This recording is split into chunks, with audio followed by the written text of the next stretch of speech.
Hello दोस्तों, यदि आप भी क्लास 10th का 22 अक्टूबर को अक्टूबर मंथली एग्जाम यानी मासिक परीक्षा देने वाले हैं, तो अभी के इस क्लास में क्लास 10th के लिए हम लोग विज्ञान का सब्जेक्टिव क्वेश्चन आंसर देखेंगे अक्टूबर मासिक परीक्षा के लिए। इसका ऑब्जेक्टिव क्वेश्चन हम पिछले क्लास में बता दिए हैं। इस क्लास में हम लोग इसका सब्जेक्टिव क्वेश्चन आंसर देखेंगे, यानी लघु उत्तरीय प्रश्न और दीर्घ उत्तरीय प्रश्न का क्वेश्चन आंसर देखेंगे। यहाँ पर देख सकते हो, ये अक्टूबर मासिक परीक्षा के लिए क्वेश्चन पेपर है क्लास 10th के लिए। क्लास 10th मंथली एग्जामिनेशन अक्टूबर 2024 साइंस यानी विज्ञान का क्वेश्चन पेपर है और विषय कोड 112 रहेगा और आप लोग का एग्जाम 50 नंबर का होगा। समय 1 घंटा 30 मिनट का रहेगा। तो चलिए हम क्लास को स्टार्ट करते हैं। सबसे पहले खंड अ मिल जाएगा। खंड अ में आपसे वस्तुनिष्ठ प्रश्न यानी ऑब्जेक्टिव क्वेश्चन पूछा जाएगा। तो ऑब्जेक्टिव क्वेश्चन हम बता दिए हैं पिछले क्लास में। अगर आप लोग ऑब्जेक्टिव नहीं देखे होंगे तो जाकर देख लीजिएगा। इस क्लास में हम लोग सब्जेक्टिव क्वेश्चन देखेंगे। तो खंड अ के बाद सीधे यहाँ पर खंड ब मिलेगा। खंड ब में सबसे पहले लघु उत्तरीय प्रश्न पूछा जाएगा 1 से लेकर 10 तक, जिनमें से किन्हीं 5 प्रश्नों के उत्तर देना है एग्जाम में। तो ये सभी लघु उत्तरीय प्रश्न है, देख सकते हो। तो पहला नंबर क्वेश्चन है कि विद्युत धारा क्या है, इसका समीकरण एंड मात्रक लिखिए। ये क्वेश्चन आपके फाइनल बोर्ड परीक्षा में पूछा जाएगा, इसलिए आप लोग ये सभी प्रश्न को नोटबुक पर लिखकर जरूर याद कर लीजिएगा। तो विद्युत धारा क्या है, इसका समीकरण और मात्रक लिखिए। तो इसका आंसर लिखना है कि किसी चालक में प्रवाहित होने वाले आवेश के प्रवाह की दर को विद्युत धारा कहते हैं।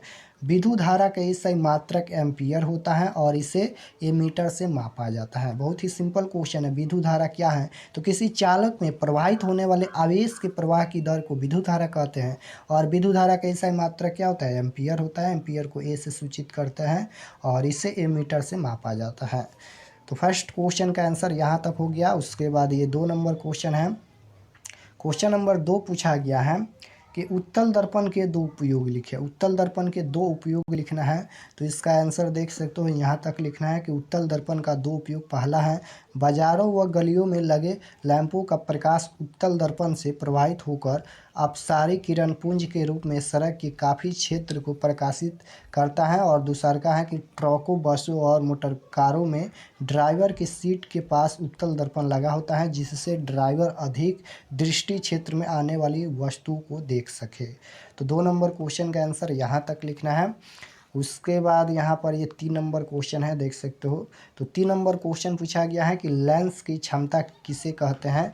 तो इसका आंसर लिखना है कि प्रकाश किरण को मोड़ने की लेंस की शक्ति को लेंस की क्षमता कहते हैं और इसे लेंस की फोकस दूरी के व्युत्क्रम द्वारा व्यक्त किया जाता है। तो इसका आंसर यहाँ तक लिख लेना है। ये 2 क्वेश्चन नंबर नहीं है, ये 3 क्वेश्चन नंबर हैं। तो इसका उत्तर यहाँ से यहाँ तक है, देख सकते हो। उसके बाद ये 4 नंबर क्वेश्चन पूछा गया है, यानी फिजिक्स, केमिस्ट्री, बायोलॉजी तीनों से 10 क्वेश्चन पूछा जाएगा। अब यहाँ पर ये केमिस्ट्री का क्वेश्चन है, ऊष्माक्षेपी एवं ऊष्माशोषी अभिक्रिया का क्या अर्थ है। तो इसका आंसर लिख देना है यहाँ पर उत्तर। सबसे पहले ऊष्माक्षेपी अभिक्रिया के बारे में लिखना है। ऊष्माक्षेपी अभिक्रिया क्या है, तो ये रासायनिक अभिक्रियाएं जिनके घटित होने के फलस्वरूप ऊष्मा का उत्सर्जन हो, उसे ऊष्माक्षेपी अभिक्रिया कहते हैं। बहुत ही सिंपल क्वेश्चन है। वे रासायनिक अभिक्रियाएं जिनके घटित होने के फलस्वरूप ऊष्मा का उत्सर्जन होता है, उसे ऊष्माक्षेपी अभिक्रिया कहते हैं। उसके बाद यहाँ पर ऊष्माशोषी अभिक्रिया क्या है, तो वे रासायनिक अभिक्रियाएं जिसके घटित होने के फलस्वरूप ऊष्मा का अवशोषण हो। यहाँ पर ऊष्मा शोषी अभिक्रिया में क्या हो रहा है, अवशोषण हो रहा है। और ऊष्माक्षेपी अभिक्रिया में क्या हो रहा है, यहाँ पर देख सकते हो, ऊष्माक्षेपी अभिक्रिया में उत्सर्जन हो रहा है, लेकिन यहाँ पर ऊष्मा शोषी अभिक्रिया में अवशोषण हो रहा है। तो अवशोषण होता है, ऊष्माक्षेपी अभिक्रियाएं कहलाती हैं। तो इसका आंसर यहाँ तक लिख लेना है। उसके बाद एक क्वेश्चन नंबर 5 है। क्वेश्चन नंबर 5 पूछा गया है, सोडियम को केरोसिन तेल में डुबोकर क्यों रखा जाता है। तो इसका आंसर लिखना है कि सोडियम सामान्य ताप पर नमी एवं हवा की ऑक्सीजन के साथ तेज़ी से अभिक्रियाएं करती हैं और सोडियम ऑक्साइड बना देती हैं। सोडियम केरोसिन तेल में न तो घुलती हैं और न ही कोई अभिक्रिया करती हैं, इसलिए सोडियम को केरोसिन तेल में डुबोकर रखा जाता है। तो 5 नंबर का आंसर यहाँ तक लिखना है। और उसके बाद ये 6 नंबर क्वेश्चन देखिए। ये सभी क्वेश्चन पूछा गया क्वेश्चन है फाइनल बोर्ड परीक्षा में, इसलिए आप लोग सभी प्रश्न को याद कर लीजिएगा। फाइनल बोर्ड परीक्षा में ये सभी क्वेश्चन आ सकता है। 6 नंबर क्वेश्चन है संक्षारण क्या है, तो इसका आंसर लिखना है कि हवा में वर्तमान ऑक्सीजन, कार्बन डाइऑक्साइड, जलवाष्प, सल्फर डाइऑक्साइड आदि के प्रतिक्रिया धातु की सतह पर होने वाली रासायनिक प्रतिक्रियाओं के कारण होने वाले धातु के क्षरण की क्रिया संक्षारण कहते हैं।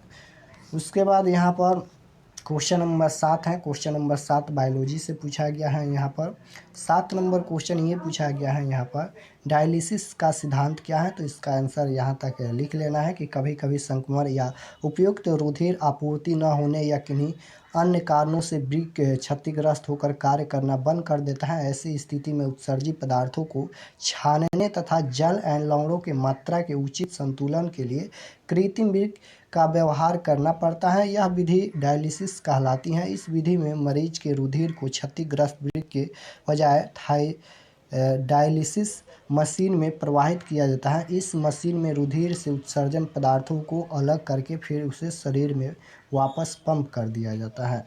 तो डायलिसिस क्या है, से इसका सिद्धांत क्या है, यहाँ तक इसका आंसर लिख लेना है।